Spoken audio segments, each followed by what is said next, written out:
everyone, it's David coming to you today from my whiskey den here in Central Ohio. And I wanted to do a review on this bourbon, Blade and Bow, which I got a few weeks ago from my local Kroger store in Mansfield, Ohio, and is a store pick.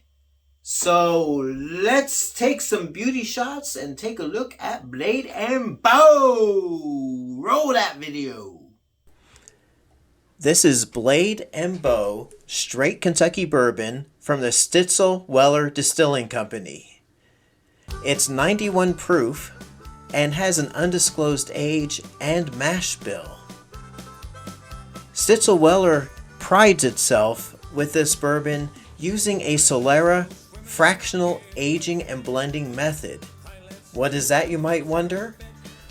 Well, they use a tiered system of barrels, or criaderas, and young bourbon is blended into older bourbon and allows it to mingle and age together. New product is then added to the top barrel or cridera, and it consistently keeps aging the bourbon. What are we supposed to be finding on the nose? Well, aromas of peaches, honey, hay, and light oak. I hope I don't sneeze because I do have hay fever. The palate, again, peaches, white pepper, vanilla, oak, and a little grain spice. Well, that's what the research shows.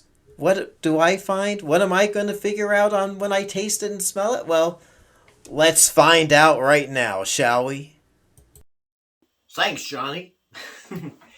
Now, as a store pick, this was $50, and I feel really guilty about getting it. And I feel guilty about opening it and doing a review on it, but I don't want it to just sit on my shelf. So we're going to do a little tasting of it. And let's see. How do we get this thing off? I really need to do a little bit more prep work on these things, huh? There we go. Well, we'll worry about... Oh, I can get that off. This is... It's odd. From what I understand, these keys, you collect them, and then you send them in and get some sort of special thing. But I'm not paying too... This is key number 5. How nice. I'm not going to be collecting these just to get some, personalized glass. Smells all right. It doesn't live up to the price and the hype of the Solara aging process. We'll see. After I bought it, I did do a little bit of checking other reviews, and I don't know. I have a feeling it's not going to be worth it, but I might like it. I do happen to like stuff that other people are very critical of. It does have a nice medium brown color. The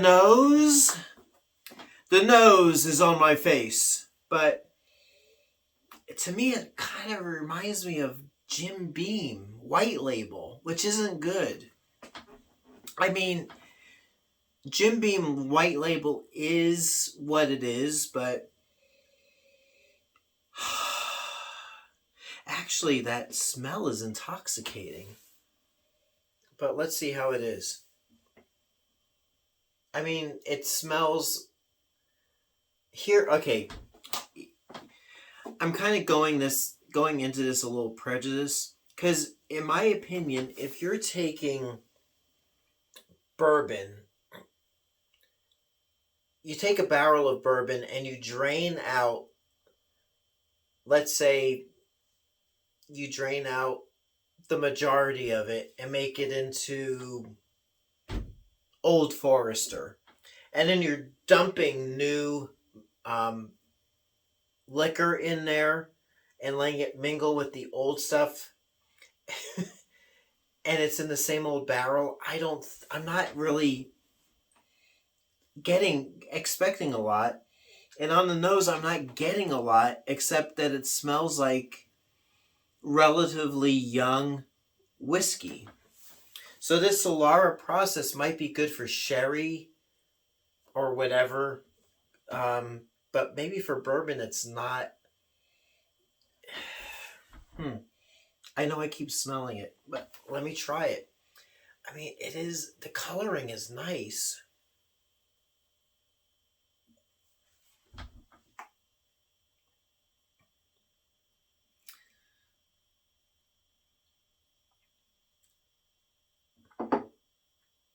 It's like,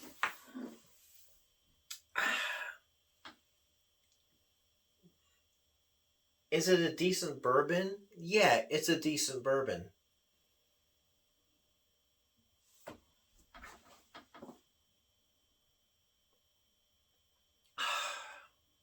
Is it a $50 bourbon?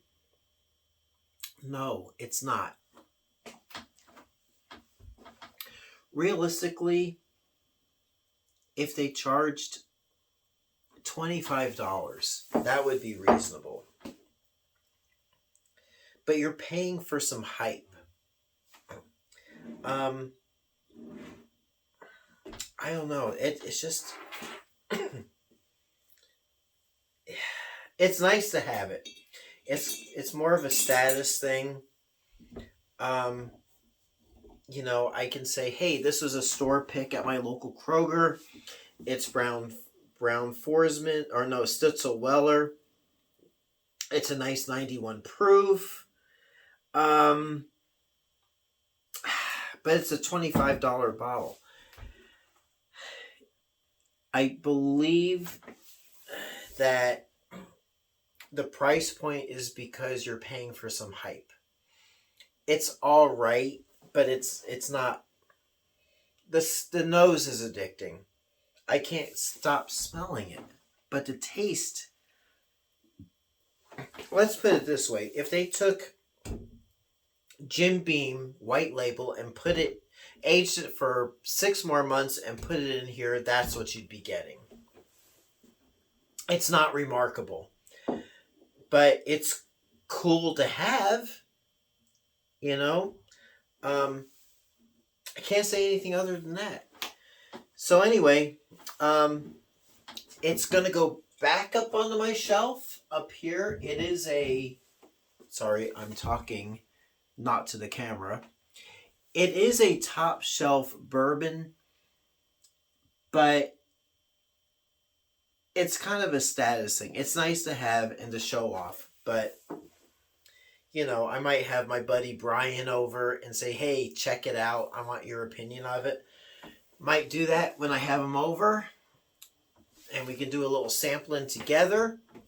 But to me, it's a letdown. It's not worth it. So anyway, we'll leave it at that. And until next time, it's David coming to you from my whiskey den here in Central Ohio. I hope your next pour is your best pour. If you see Blade and Bow at your store, I would do a hard pass. You can get 2 $25 bottles of... You can get 2 bottles of Maker's Mark, all right? And that would be much better than this. So anyway, I'll talk to you soon. Thanks for watching. Have a great day. And we'll see you next time. Thanks again for visiting me here at my whiskey den. Please subscribe to my channel, and we'll be enjoying our next visit together soon. Thanks again for watching.